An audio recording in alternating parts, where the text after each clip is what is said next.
Senhor presidente, sobre pena de omissão histórica, porque vale muito o que se fala da tribuna do Parlamento Brasileiro.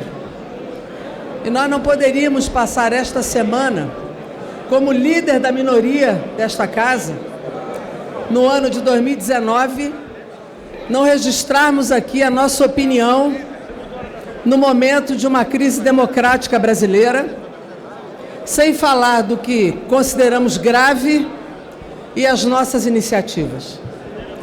Começo aqui elogiando o posicionamento político do presidente da Câmara, do presidente do Senado, de vários líderes do centro da Casa, de várias representações da sociedade brasileira, de todos os líderes da oposição, sobre o pronunciamento, grave pronunciamento, dramático pronunciamento, violador da Constituição, agressivo à história do Brasil, do deputado Eduardo Bolsonaro, quando repõe para o Brasil a possibilidade, para combater a esquerda e as manifestações populares, a possibilidade de uma reedição do ato institucional número 5.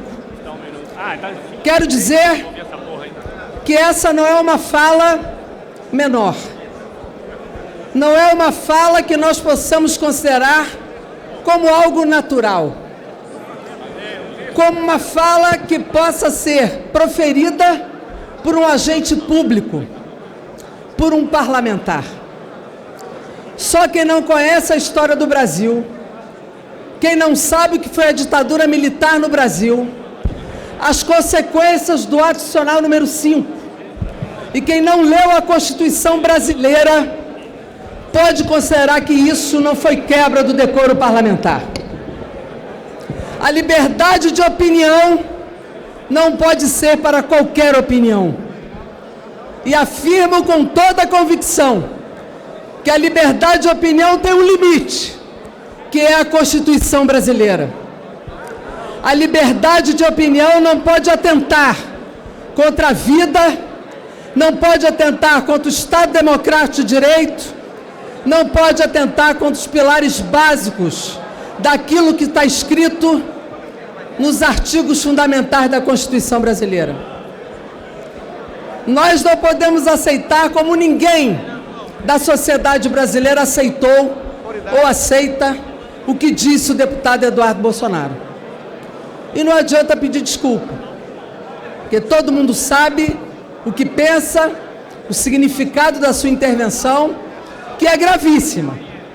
E por isso, partidos como a Rede, o PSOL, o PT e o PCdoB entraram no Conselho de Ética, representaram por quebra de decoro parlamentar.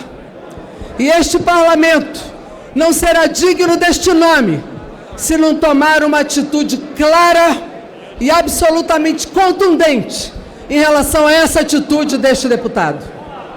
Nós estamos chamados a darmos uma resposta a essa atitude, porque a democracia brasileira precisa estar segura de que há um parlamento que preserva, que constrói, que assegura os pilares democráticos brasileiros.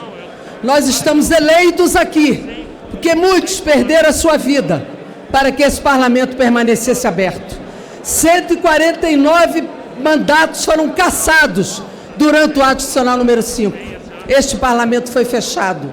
Liberdade de imprensa, liberdade das artes, habeas corpus, cassação de pessoas do Poder Judiciário. Portanto, isso não é simples, principalmente no momento em que a sua família e o próprio presidente da República é investigado por associação ao crime, ao banditismo e ao próprio assassinato da vereadora Marielle Franco. Quero também dizer que, junto à gravidade da democracia brasileira, há uma gravidade também da tentativa de anular o Estado brasileiro. Esse Estado construído com tanto suor. Este pacote que chega ao Congresso Nacional, poderemos chamar das PECs da agiotagem. Vai ficando claro cada vez mais para nós que esse governo, para além de representar o autoritarismo, representa cada vez mais a banca, representa cada vez mais o sistema financeiro, representa cada vez mais aqueles que mais ganham nesse país. Essas PECs, para além de todas as inconstitucionalidades, para além de ferir cláusulas pétreas, para além de desmontar direitos fundamentais da saúde e da educação, para além de invadir o Pacto Federativo, os entes da federação, a destruição de direitos de trabalhadores do serviço público que não são servidores do governo. Essa PEC destrói vinculações de recursos de políticas universais fundamentais, como saúde e educação, anula o PPA, congela constitucionalmente o salário mínimo, isso não existe no planeta, por 2 anos. Essa PEC acaba com o FAT, descapitaliza o BNDES. Essa PEC acaba com o Fundo de Ciência e Tecnologia, acaba com todos os fundos construídos para a construção de políticas públicas em nome de quê? De dar dinheiro para a dívida pública. Isso está escrito, isso é nominal. Nós não podemos permitir, até porque a reforma que nós precisamos no Brasil é a reforma tributária. Esse é o instrumento de combate à desigualdade que é a marca hoje da realidade do Brasil. A desigualdade que só aumenta, que aumenta o dinheiro dos mais ricos e aumenta a pobreza de quem é mais pobre. 54,8 milhões de brasileiros estão abaixo do limite de pobreza. E o combate à desigualdade, um dos grandes instrumentos é a reforma tributária.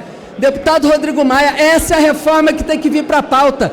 Esse pacote não pode vir à pauta, mas é a reforma tributária progressiva sobre os mais ricos, sobre patrimônio e grandes heranças. Essa é a nossa pauta, a outra nós vamos obstruir. Muito obrigada, presidente. Senhor presidente. Deputado Macris.